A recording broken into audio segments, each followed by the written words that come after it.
Bonjour à tous et à toutes et bienvenue dans cette nouvelle vidéo de top. Et aujourd'hui on part sur quelques tops autour de la maison d'édition Ketchup Games.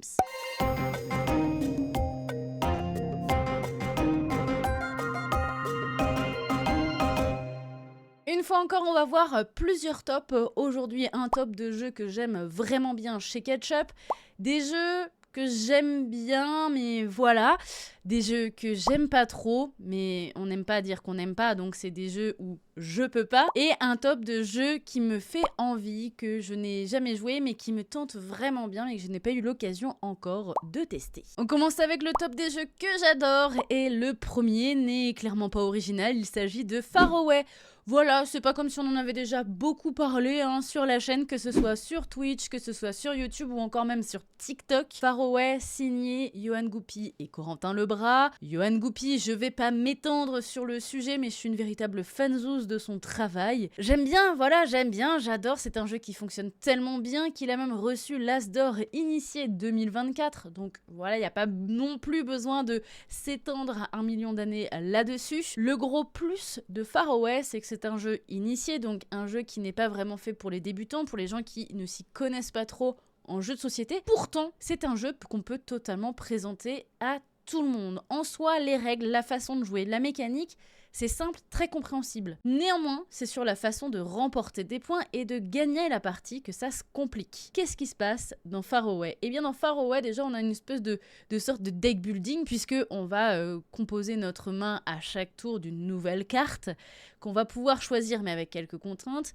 Mais on va surtout, et c'est ça le sel du jeu, poser 8 cartes devant nous dans notre zone de jeu, et c'est celles-ci qui vont marquer des points. Sur chaque carte, on va avoir des éléments différents, des nombres, une couleur, une façon de scorer, des conditions de scorage, parfois des ressources ou pas.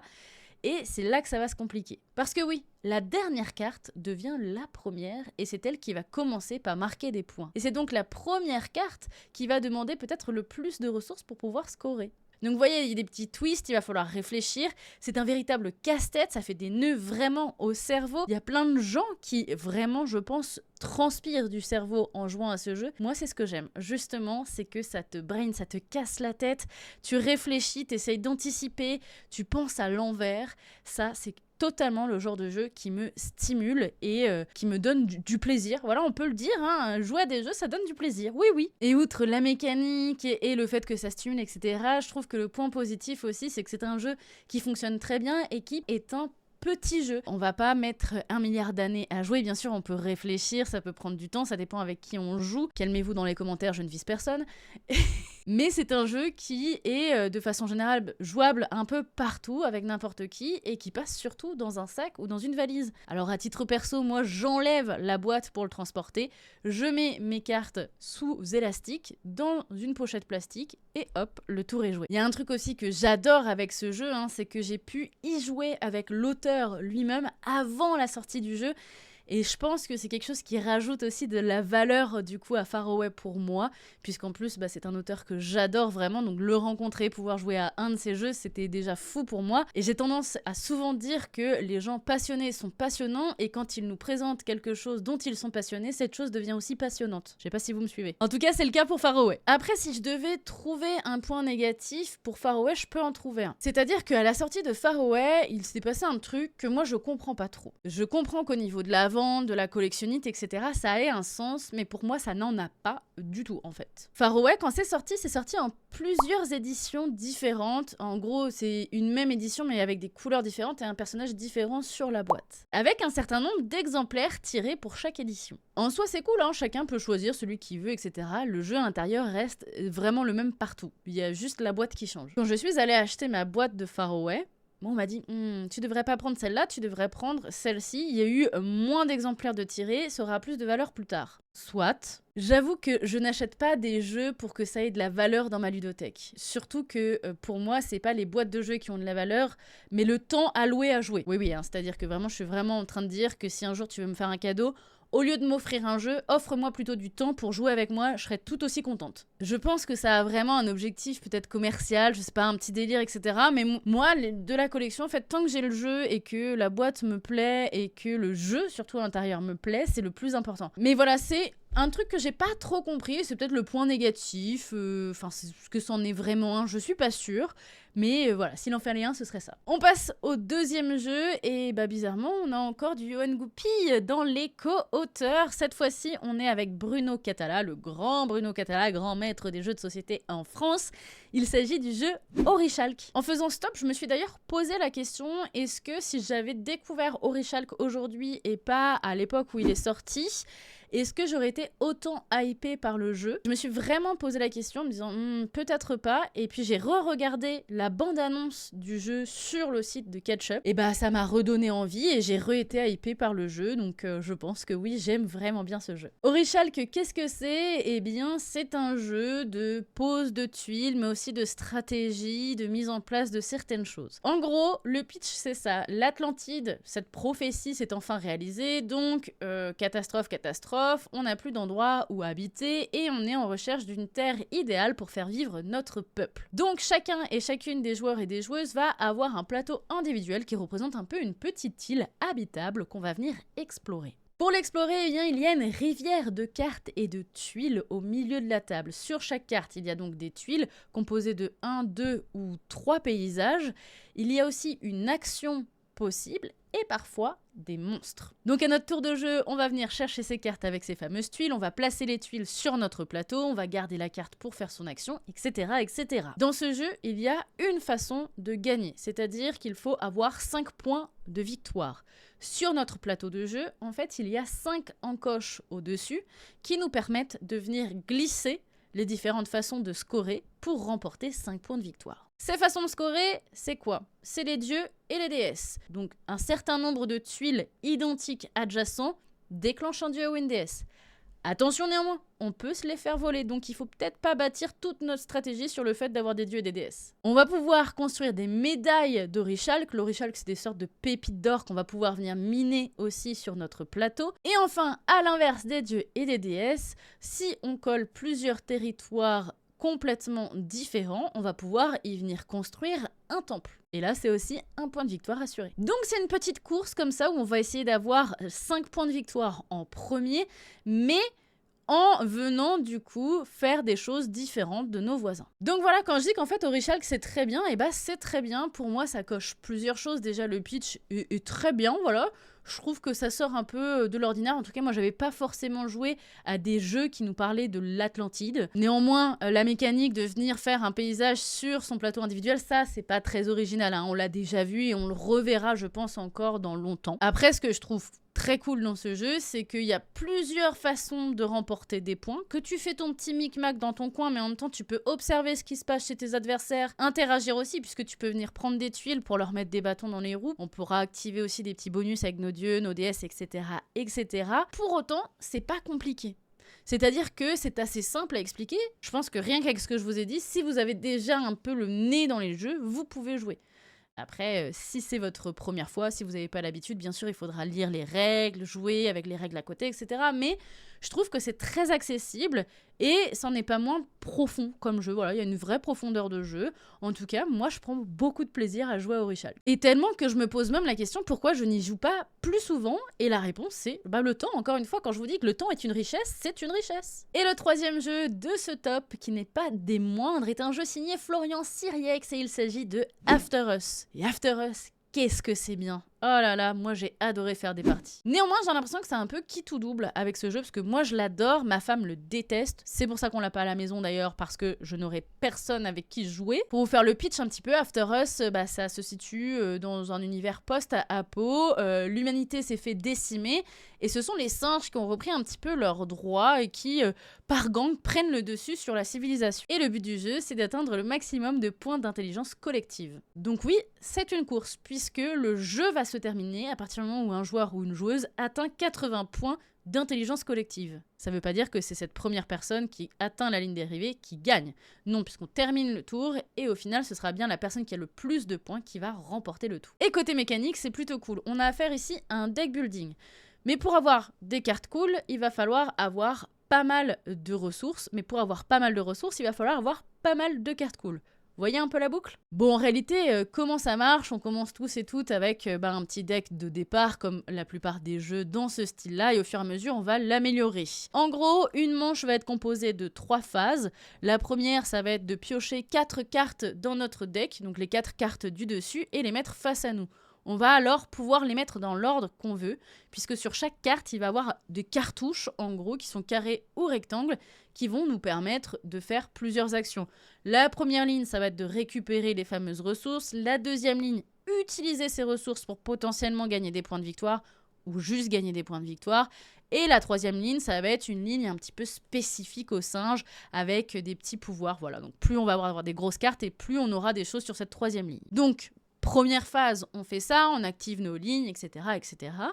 La deuxième phase, c'est la phase de jouer un jeton. Et oui, nous avons 4 jetons qui représentent chacun un gang de singes différents, qui représentent là une façon de recruter des singes. Ce jeton va nous permettre de recruter, oui, mais pas que, il va aussi nous permettre une petite action bonus. Gagner des points de victoire, gagner une ressource ou encore rejouer. Attention, le singe qu'on va jouer du coup via ce jeton ne sera pas disponible au tour d'après. Donc du coup, il va falloir anticiper quand même sur 2 tours à l'avance. Et enfin, c'est la phase de repos, je crois, où on débarrasse toutes nos cartes, on les défausse, on les met sur le côté et on va pouvoir continuer comme ça, ainsi de suite, jusqu'à atteindre la ligne d'arrivée. Comment vous dire que After Us, moi, ça coche plein de cases pour moi, c'est-à-dire que univers, pitch, post-apo, en plus au niveau des illus, c'est hyper coloré, donc tout ce que j'aime bien. La mécanique, elle est super. J'en ai fait des tas des parties, et pourtant, tu vois, je dis que c'est super, alors que j'ai pas gagné beaucoup de parties, peut-être même aucune sur ce jeu. On parle de stimulation mentale depuis le début de Setup, et je trouve qu'After Us, c'est un peu ça. Comment est-ce que je vais imbriquer mes singes? Est-ce que c'est une bonne idée de les mettre dans ce sens-là? Comment je vais activer mes lignes? Est-ce que je vais recruter ce singe-là plutôt que celui-là? Pourquoi? Etc. Sachant qu'il y a des petits objets aussi à gagner. Il y a des... Je vous dis pas tout, hein, forcément, on n'est pas là pour faire une explication de règles, mais bien une présentation de jeu dans un top. Donc voilà, moi, si je devais vous conseiller un jeu, peut-être ce serait celui-ci. Mais attention, il s'adresse aux joueurs et aux joueuses avertis. Il y a un jeu, je voulais pas le mettre dans mon top jeu de fou que j'aime vraiment, et je voulais pas le mettre non plus dans les jeux que j'aime pas trop, parce que c'est pas vrai, je l'aime bien. Mais c'est un jeu que j'aime bien sans plus, il s'agit de Mind Up. Mind Up, c'est signé Maxime Rambourg, et pourquoi je le mets ici? Parce que c'est un jeu, t'es pas obligé d'avoir le nez dans les jeux de société, t'es pas obligé d'être fada, féru, tout ce que tu veux comme adjectif de jeu de société pour aimer ce jeu. Tu peux le sortir n'importe où, avec n'importe qui, ça fonctionne bien. Qu'est-ce que c'est? Mind Up, c'est un jeu de cartes où on va collectionner des cartes pour faire des points. Mais pour ça, on va utiliser des cartes qu'on a nous-mêmes en main pour venir attraper celle de la rivière de cartes.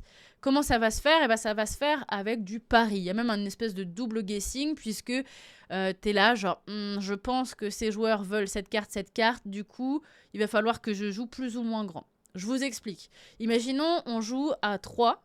Du coup, il y a 3 cartes de disponibles. Face visible, on a, un 8 bleu, un 12 rose et un 43 orange. Moi, je veux le 43 orange parce que je sais que la couleur orange va marquer plus de points chez moi. Du coup, il va falloir que je parie assez haut, puisque ce sera la plus grosse carte qui sera jouée qui aura le droit à ce 43 orange. Sauf que je vois que mes adversaires, eux, ils s'en fichent un petit peu du orange, voire même ils en veulent pas du tout.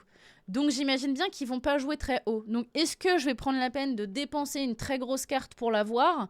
Peut-être pas. Peut-être que je vais garder mes grosses cartes pour vraiment une carte où on va devoir se batailler au tour d'après. Et une fois qu'on fait nos collections de cartes et qu'on a plus de cartes en main, eh bien on va compter nos points. Il y a une façon de scorer qui se met en place en début de partie, en début de manche en tout cas. On compte nos points et on récupère les cartes qu'on sera venu attraper, entre guillemets, parier au milieu de la table, et ça devient notre nouvelle main. Donc forcément, si t'as parié sur des couleurs super cool, qui t'ont fait un max de points, c'est bien, mais par contre, si t'as mangé que des petites cartes, pour aller choper les grosses cartes par la suite, ça va être compliqué. Donc voilà, Mind Up, cool, c'est un jeu que j'ai redécouvert il y a pas très longtemps sur BGA, j'y avais joué en barrageux aussi, à l'apéro c'est pratique, et comme je disais, ça s'ouvre vraiment aux non-joueurs, aux non-joueuses, donc il y a ce côté un peu cool. Après, il n'y a pas de pitch, il n'y a pas d'univers, il n'y a pas d'histoire, il n'y a pas de profondeur de jeu, c'est un petit jeu comme ça, cool, cool, assez lisse mais cool. Avant de passer aux jeux que je n'aime pas, enfin du moins les jeux que je ne peux pas,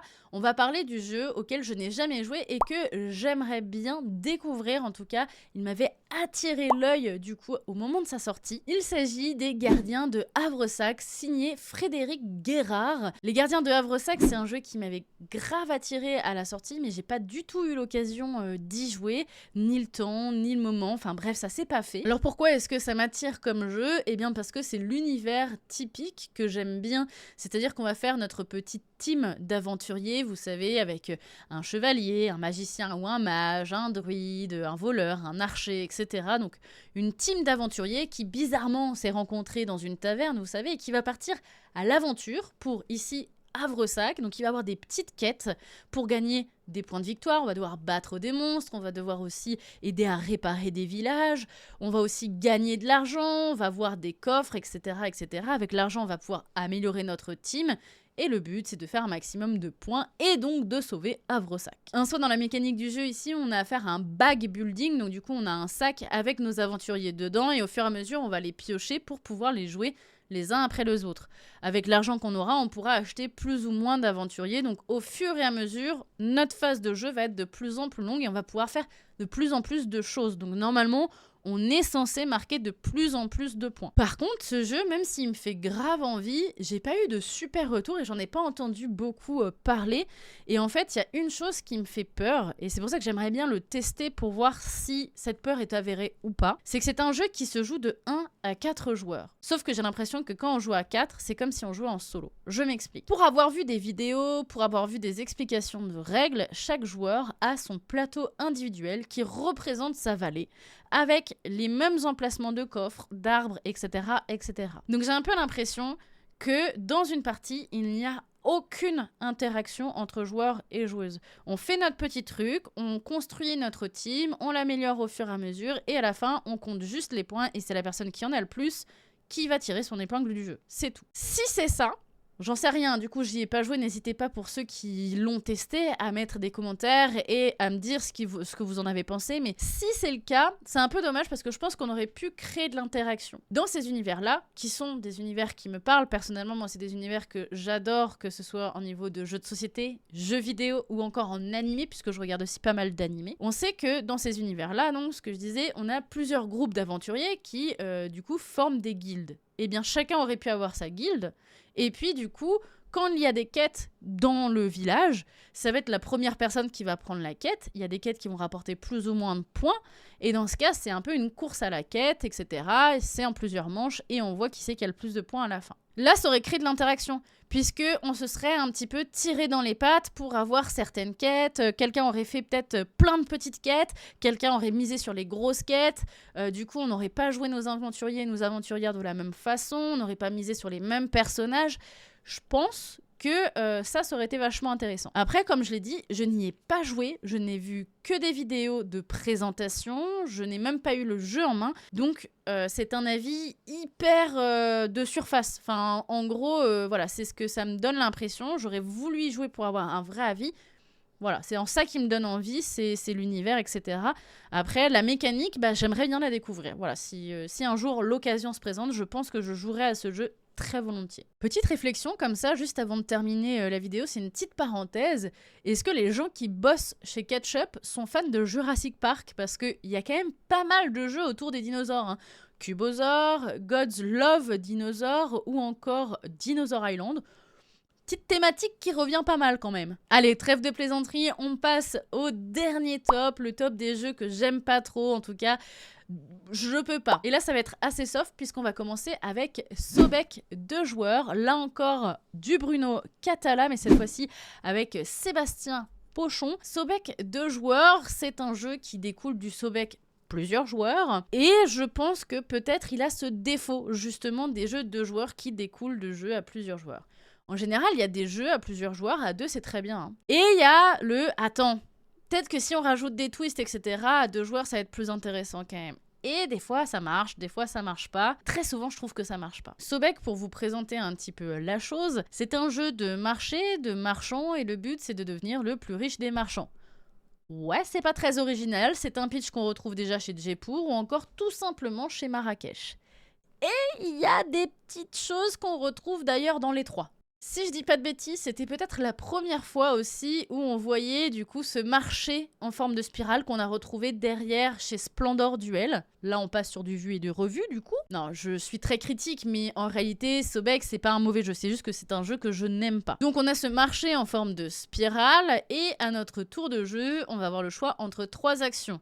Prendre des articles au marché, en vendre ou activer un personnage. Comment ça va se passer? Je vais prendre un article du coup au marché et je vais avoir un pion que je vais du coup orienter selon ce que je viens de piocher pour que le joueur d'après, mon adversaire, puisse piocher dans sa direction. Là, on retrouve le petit côté du coup de Marrakech dans la direction où on va poser nos tapis. Il y a aussi cette histoire de pirogue qui va nous permettre d'avoir des petits bonus, soit des points supplémentaires, soit des points négatifs ou encore petits bonus de rejouabilité, etc. Parce que oui, j'ai l'impression que tout le sel du jeu repose sur la corruption quand on va jouer. Si on saute des cases, eh bien on va devoir quand même prendre les tuiles qui y sont posées pour faire de la corruption, soit des points négatifs. Et à titre perso, ça suffit pas pour me transporter. C'est un jeu, je suis désolée de dire ce que je veux dire, mais je le trouve plat en fait. Je m'amuse pas trop, j'ai pas trop de stimulation. Il y a une extension qui est sortie de ce jeu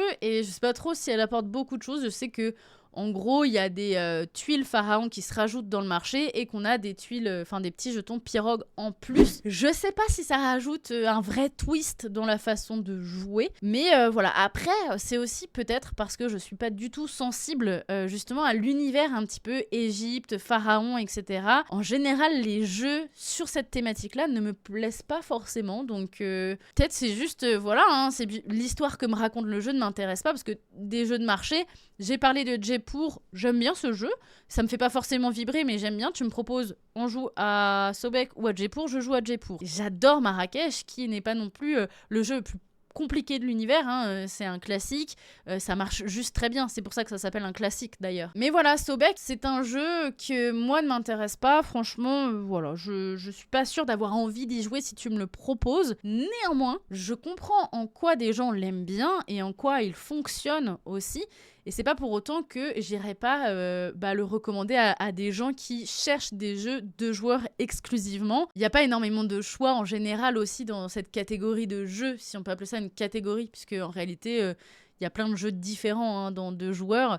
Mais voilà, ça dépend de ce qu'on recherche, etc. Si le thème vous plaît, si le fait de pouvoir choisir un petit peu comme ça aussi ce que notre adversaire va pouvoir faire derrière, ça vous plaît, ben c'est fait pour vous, quoi. Et enfin, on va terminer avec un jeu que je mets là, mais en réalité, je pense que c'est mon expérience de jeu qui me fait le mettre ici. Je m'explique après. Il s'agit de Courtisan qui est signé Romaric Galloni et Anthony Perron. Alors, je m'explique pourquoi. Eh bien, Courtisan, je n'y ai joué qu'à 2. Et je pense que c'est un jeu qui est bien plus intéressant dès lors qu'on passe déjà à 3 joueurs. On parlait justement des jeux qui étaient très jouables à 2. Courtisan, je pense que c'est pas très intéressant. Pourtant, ce jeu, il est très beau. Alors là, c'est sa plus grande qualité. L'édition est très très belle. On a affaire à des cartes d'une couleur intense, là où on était dans une époque un petit peu couleur pastel, je trouve. Donc des traits bien marqués, très propres, on va dire. Puis on va avoir des petites dorures sur chaque carte à des endroits différents. C'est très joli. En fait, il y a une table de nobles au milieu qui fait un petit peu la table des 12 apôtres, qui est en tissu. Et sincèrement, je pense que tu me remplaces cet élément central en tissu par un bout de carton, ça perd des points de ouf. Ça fait vraiment partie du charme du jeu. Donc voilà, très gros point positif là-dessus. Pour le sel du jeu, de quoi il en retourne ? Eh bien, en fait, on a des familles de personnages qui sont représentés par des couleurs, donc rouge, vert foncé, vert clair, bleu, etc., etc.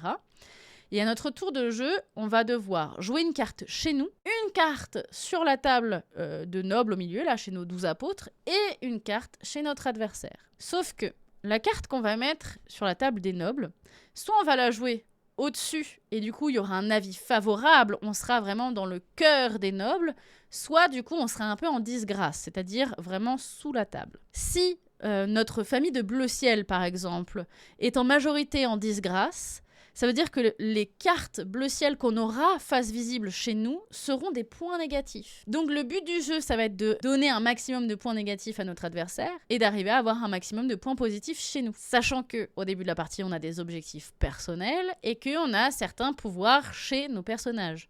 On a des personnages qui vont faire x2, on a un assassin qui va pouvoir venir tuer des cartes aussi, et on a des petits personnages masqués qui sont justement masqués. Donc face cachée, et ils ne seront dévoilés qu'à la fin de la partie. Donc il y a une petite phase de mystère. En soi, je pense que le jeu est cool, hein, mais à deux, on s'ennuie. On s'ennuie, il n'y a pas trop de challenge, on sait vite où on va.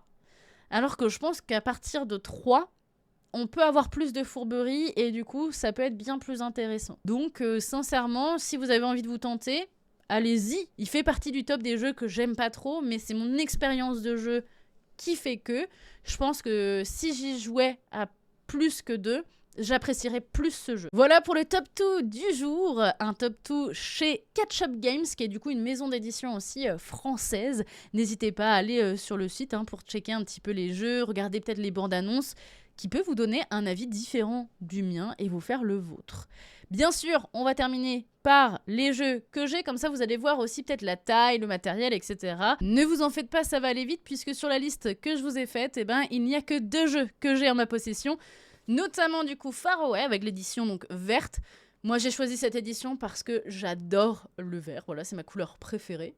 Ça se voit pas du tout. Et quand je vous disais que en voyage c'était grave transportable, c'est-à-dire que ça, c'est le paquet de cartes des cartes qu'on va jouer. Et ça, du coup, c'est le paquet de cartes des cartes bonus. Donc, ensemble, ça représente tout simplement ça.